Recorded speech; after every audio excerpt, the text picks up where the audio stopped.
দড়ি পাওনি? ওখানটায় চাপাবো। হ্যাঁ, সেদিন জামার পরে কাট নিয়ে গেলাম, এগোটা নিয়ে যাওয়া যাবে না? নিয়ে যাওয়া যাবে, বাদ দেওয়া হয়তো ভালো করে পড়তে পড়তে যাবে গো। হ্যাঁ হ্যাঁ, এগুলো খুব ভালো ফুল হয়, না টগর না সাদা ঘূর্ণি ফুল, এক জাতের ফুল। সাদা ঘূর্ণি ফুল এই বড় বড়, আর খুব সুন্দর সেন্ট হয়। কখন থেকে বসে আছি জানো, তুমি আসলে এতক্ষণ বাড়ি গিয়ে আমি কাজ এগিয়ে ফেলতাম। আজকে মনে হয় আমার কর্তার আক্ষেপ মিটলো গো, কারণ দুদিন আগে তোমরা হয়তো ভিডিওতেও দেখেছো খুব আক্ষেপ করছিল ইলিশ মাছ কেনা হয়নি বলে। তো এই বাজার থেকেই দেখে গিয়েছিল এরকম চওড়া চওড়া ইলিশ, বাড়িতে গিয়ে বারবার বলছিল। আর আমরা বাড়ি ফেরার পথে মানে বাজার করে নিয়ে যাচ্ছি, রান্নার টাইম তো হয়েই গেছে, বাড়িতে গিয়ে কি রান্না করব একটা চিন্তা ভাবনা থাকে। তো সেই জন্য দেখো ইলিশ মাছ কেনা হলো, আর ইলিশ মাছটা কিন্তু বেশ ভালোই বড়, আর পেটে একদম ভর্তি ডিম। ইলিশ মাছটায় যদি এতটা ডিম না হতো হয়তো মাছটা আরও স্বাদ হতো। পেটিতে কিচ্ছু নেই, শুধু ডিমে ভরা। আর এই পিসটাকে দেখে আমার মানে মিষ্টির দোকানের কথা মনে পড়ছে। ইলিশ পেটি এরকম সন্দেশ হয়, দেখতে অনেকটা এরকম। বাজারে ঢুকে প্রথমেই দেখলাম খাসির মাংসের দিকে গেল, তারপরে যেই দেখেছে এই চওড়া ইলিশ রয়েছে অমনি ইলিশের দিকে চলে এসছে। আর ইলিশ কেনা মাত্রই আমি ইলিশটা কি দিয়ে রান্না করব সেই চিন্তা ভাবনা মাথায় ঘুরছে। তো দেখো আমি এখানে কচু, কলা, বেগুন সব কিছুই নিয়েছি। ভাবলাম ইলিশ মাছের যে মাথাটা থাকবে, লেজাটা থাকবে, সেটা দিয়ে ওইটা একটা তরকারি করব সবজি দিয়ে, আর ইলিশ মাছটা শুধু সর্ষে দিয়ে করব। সর্ষে ইলিশ তো হয়েছেই, কিন্তু যেই সবজিগুলো নিচ্ছি সেইগুলো দিয়ে কিন্তু তরকারি হয়নি, মাথা দিয়ে হয়েছে একটু অন্যরকম, ভিডিও দেখলে বুঝতে পারবে। তো এই বেগুন এখন 60 টাকা করে কেজি, আর শীতের সময় 15 টাকা 20 টাকা একদম ফ্রেশ কচি বেগুন। এই বেগুনগুলো অতটাও মন পছন্দ হলো না, কিন্তু তরকারিতে একটু দেবো, নিতেই হবে। আমার কর্তা যদি আরও আগে আমাকে আনতে যেত তাহলে আমি আগে আগে সব কিছু গুছিয়ে নিয়ে সময়েরটা সময় করতে পারতাম।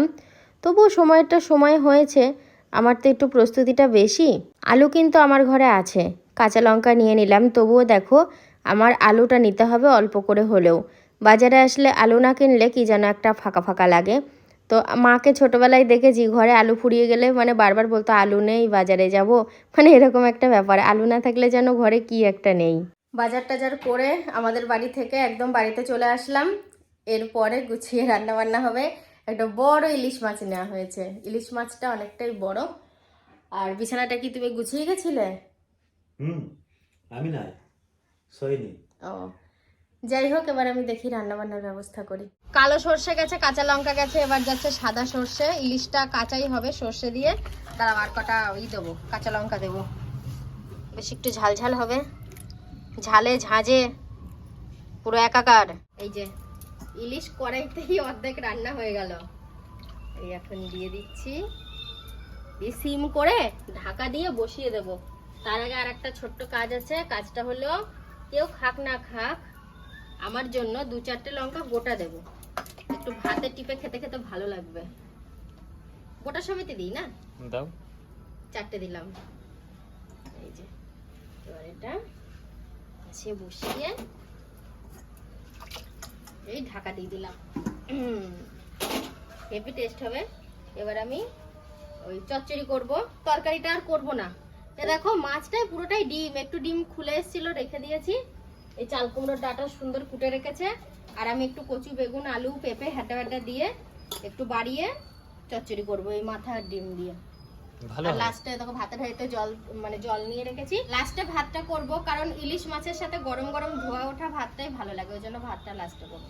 হয়ে গেল সর্ষে ইলিশ, ঢাকা দিয়ে রাখবো, পুরোপুরি ঢাকা দেব। আর এই যে এখানে চচ্চড়ির সবজি কেটেছি, এই কড়াইটা ধোবো, সর্ষে ইলিশটা নামালাম, দিয়ে চচ্চড়িটা বানাবো। তো সর্ষে ইলিশ রান্না হয়ে গেছে। বলবে সাথে কি পাগল হয়ে গেল একটা 1 কেজির ইলিশ এনে? সেটা নয়, আমি একটা শ্যুট নিচ্ছিলাম যার জন্য এই হাতার মধ্যে ইলিশটা তুলতে হয়েছে, বুঝতে পেরেছো? ওই জন্যই মানে ব্লগেরও শ্যুট নিলাম, ওই জন্য হাতায় ইলিশ মাছটা তোলা। তো যাই, ওরে বাবা রে পড়িস না, সমস্যা হয়ে যাবে পড়লে। এই নখগুলোর জন্য না ভীষণ প্রবলেম হচ্ছে, কোনো কিছু আমি এরকম প্রেসার দিয়ে ধরতে পারছি না, জানো। আজকে সন্ধ্যাবেলায় ঝুলন দেখাতে নিয়ে যাচ্ছ তো? আমাদের বাড়ির কাছেই খুব ভালো ঝুলন হচ্ছে, নিয়ে যাও কিন্তু একদম। আর চচ্চড়িটা দেখিয়ে আসুক আবার বন্ধুদের, কি যে ভালো হয়েছে। আমি খাইনি, মানে স্মেলটা দারুণ বেরোচ্ছে। চলো দেখি চচ্চড়িটা। চচ্চড়ি হচ্ছে নাকি ও ভাত নামিয়ে গেছে এখানে। আর এটা হচ্ছে স্পেশাল চচ্চড়ি, ইলিশ মাছের মাথা দিয়ে, কুমড়োর ডাল দিয়ে, সবকিছু দিয়ে একটা চচ্চড়ি বানিয়েছে। সৈনি এগুলো নিয়ে যেত তোদের ঘরে, চচ্চড়িটা আর মাছটা। এদিকে আসো, আসলাম। এই দেখো, এই জিনিসটা এত কেন আমাদের ঘরে থাকে ভেবে পাই না। আর এখানে দেখো এখনো মুদি সাদাইগুলো রয়েছে, মানে কিচ্ছু আমি গোছ করার সময় পাইনি। আর এখন তো দুপুরবেলায় ধরো রান্না খাওয়ার টাইম, রান্না তো হয়ে গেছে, আমি একটু ঘরটা ঝাড় দিচ্ছি, ঘরটা ঝাড় দিয়ে ঘরটা মুছবো। ঘর বারান্দা পুরো একদম সব ভালো করে পরিষ্কার করে মুছে তারপরে স্নান করব। আমাদের বাড়ি থেকে আমি পরোটা খেয়ে এসেছি, মা সকালে পরোটা বানিয়ে দিয়েছিল। তো এত সুন্দর করে পরোটাটা বানিয়েছে, আমি অবশ্যই তোমাদেরকেও শেয়ার করবো, একদিন বাড়িতে বানিয়ে খাবো সবাই। খুব মানে টেস্টি, অনেক কটা লেয়ার হয়েছে পরোটার। তো যাই হোক, ওই জন্য পেটটা একটু ভরাও আছে, দুপুরে খাওয়াটা তো টান নেই। এখন দেখি, কিন্তু আমার কর্তা সকাল থেকে খায়নি। বাড়িতে আসার পরে আমাকে যেই নিয়ে আসলো, বাড়িতে ভাত খেতে বললো, সবাই খেলো না। আবার আমাকেও নিয়ে এসছে অনেকটা পরে, আমিও খেয়েছি একদম সকালে আমাদের বাড়িতে। ওখানেও খাইনি, এখানেও খাইনি। ঘরটার মোছা হয়ে গেল, এবার চলে এসেছি কলতলায় বাসন ধোয়ার জন্য। তো বেশ কিছু রান্নার বাসন ছিল, সেগুলোই ধোয়া হয়নি। আমি আবার মনে মনে ভেবেছি কি বাসন হয়তো আমার ধোয়া হয়ে গেছে, তারপরে কলতলায় এসে দেখি না, এই কাজটা আমার পড়েই রয়েছে। তো এই কাজটা করে তারপরে স্নান করব। প্রদীপের সলতে 2 মাস পরানো হলো। আমাদের তো প্রদীপটা ছোট, এই সলতেগুলো মাঝখান দিয়ে কাটতে হয়, মাঝখান দিয়ে কাটলে ডবল হয়ে যায়। তো ওই জন্য আরো বেশি হয়ে যায়। এগুলো সব কেটে একবারে কৌটোয় ঢুকিয়ে রাখবো একসাথে, কাজ এগুলো থাকবে। এইগুলো কালকে নিয়ে এসছে। কাল যখন আমি আমাদের বাড়ি যাই, তার আগে শুটে তোমরা দেখেছো, আমি আমাদের বাড়ি যাওয়ার আগে ওইগুলো নিয়ে এসছে। এমনকি দেরিও হয়েছিল, তারপরে আর ঢালা হয়নি। আমি চলে গেছি, এসছি, রান্না বান্না করেছি, খাওয়া দাওয়া করে শুয়ে ঘুমিয়ে পড়েছি। তো ভাবলাম এটাই সঠিক সময় এগুলো বের করার।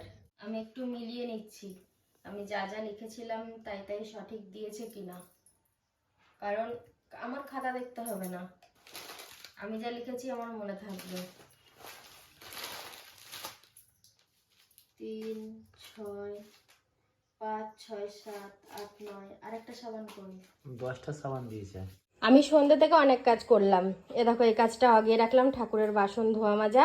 আর ও যে কাজগুলো করলো সেগুলো হচ্ছে রাত্রের খাবার আনা, মানে ভাতের জন্য তেলে ভাজা নিয়ে এসছে, তরকারি টরকারি কিছু নেই। আর এখানে বেশ কিছু জিনিস বাদ ছিল, মাসের জিনিসের বিস্কুটটা যদিও ওই 1 প্যাকেটও হয় না, পরে আমি ভালো ভালো বিস্কুট কিনি, এখান দিয়ে বিক্রি করতে যাই। আর ওটা চাউস চালের মুড়ি না, মা খাবে বলেছে। এটা কি হয়েছে? তো নতুন জ্যাকেট মনে হচ্ছে ইঁদুরে কেটেছে।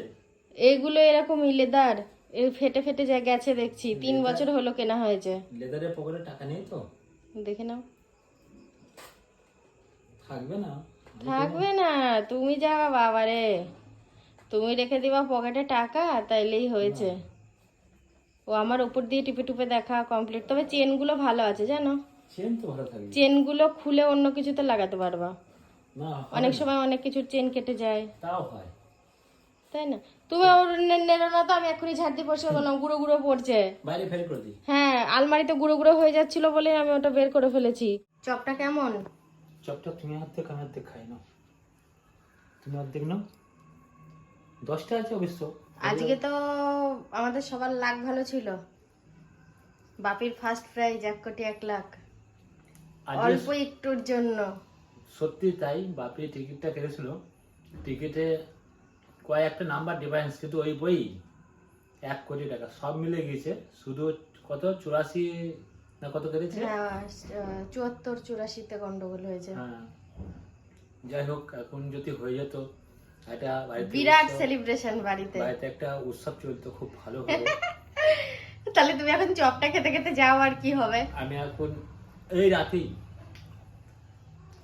যা কিছু জোগাড় করা করে ফেলতাম, এখন সেটা যখন হয়নি, গরম গরম চপ খেতে খেতে পাড়ার দিকে যাই, যাও, আর এটা পরিবার হোটেল দিয়ে যাই, ফেলে দাও গা, নাহলে আবার আমার বউ ক্যাটক্যাট করবে। আর 1 কোটি পেলে কি করতে? হ্যাঁ, 1 কোটি পেলে কি করতে? 1 কোটি পেলে তো এদের জন্য একদম সব তাজা খাসির মাংস এনে দিতাম কালকে সকালবেলায় উঠেই। ঠিক আছে, এখন তুই 1 প্যাকেট খা, আর সুন্দরকে 1 প্যাকেট চা করতে বলবে, যা একটু চায় চুবি চুবি খাবি।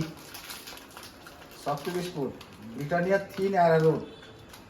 পেটে যা আছে হজম হয়ে যাবে অ্যারারুট খেয়ে। বলো, শালিক পাখিকে যেমন দিলে সব রাজ্যের ডেকে নিয়ে আসে, এরাও তেমন ডেকে নিয়ে এসছে গাধা। তো ভাগে কম পড়বে এদের সে খেয়াল নেই। এটা তোর মামার জ্যাকেট আলমারি থেকে বের করে পা মোছা করেছি। কেন মুছলি না?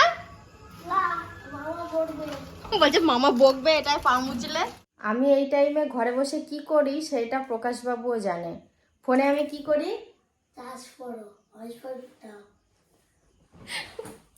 কি দিচ্ছিলাম এখন? আগে আমি হেসে নি, তোমরা আরেকবার শোনো। প্রকাশ বলো তো কি দিচ্ছিলাম? Voice over. হ্যাঁ, এটাইও বলতে চাইছে। তোর মুখ দিয়ে যেটা বেরিয়েছে তুই সেটাই বলেছি। তো বন্ধুরা যাই হোক, বিছানা টিছানা পুরো রেডি করে ফেলেছি রাত্রে ঘুমের জন্য। মাকে বাবাকে খেতেও দেওয়া হয়ে গেছে। মোটামুটি আজকের মতো কাজ কমপ্লিট করে ফেলেছি। খুব হাসবো মানে ক্যামেরাটা অফ করে ফোকাসের কথাটা মনে করে। তো বন্ধুরা যাই হোক, আজকের মতো গুড নাইট। দেখা হচ্ছে আবার কালকে থেকে।